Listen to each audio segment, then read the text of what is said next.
Le professeur de piano, acte 1, Londres. Chapitre 8, partie 2. Rose se figea un instant, son sourire vacillant à peine.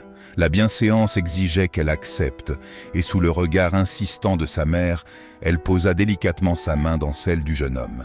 « Ce serait un plaisir », répondit-elle d'une voix douce, masquant la réticence qui l'étreignait. La musique s'accéléra, et James la guida sur la piste avec une aisance parfaite. Son sourire charmant ne faiblissait pas, et ses compliments affluaient.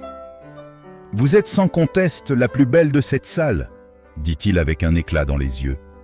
Rose répondit par un sourire courtois, mais son esprit était ailleurs. Chaque geste de James, chaque mot qu'il prononçait, semblait souligner l'absence d'Édouard.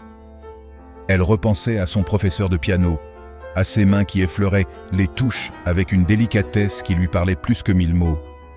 Édouard, avec ses cheveux ébouriffés, ses vêtements simples et ses silences chargés d'émotion.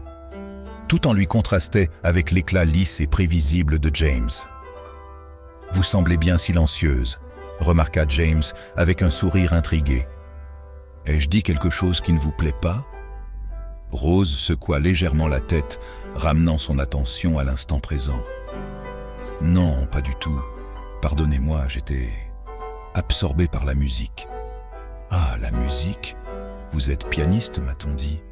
Votre mère m'a vanté vos talents. » Rose acquiesça, se forçant à sourire, mais la mention du piano raviva immédiatement son trouble. Son cœur se serra en pensant aux leçons, à Édouard si proche d'elle, guidant ses mains, son regard profond capturant le sien. James la fit tournoyer, et lorsqu'elle revint dans ses bras, il la fixa avec intensité.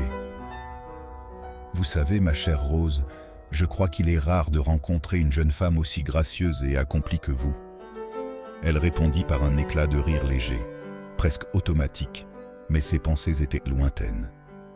Elle se demandait ce qu'Édouard faisait à cet instant. Jouait-il encore dans ce bar où il disait aimer s'oublier? Pensait-il à elle comme elle pensait à lui? La danse prit fin, et James la ramena vers le bord de la piste. « Merci pour cette danse », dit-il en s'inclinant. Ce fut un moment inoubliable. « Merci à vous », répondit-elle poliment.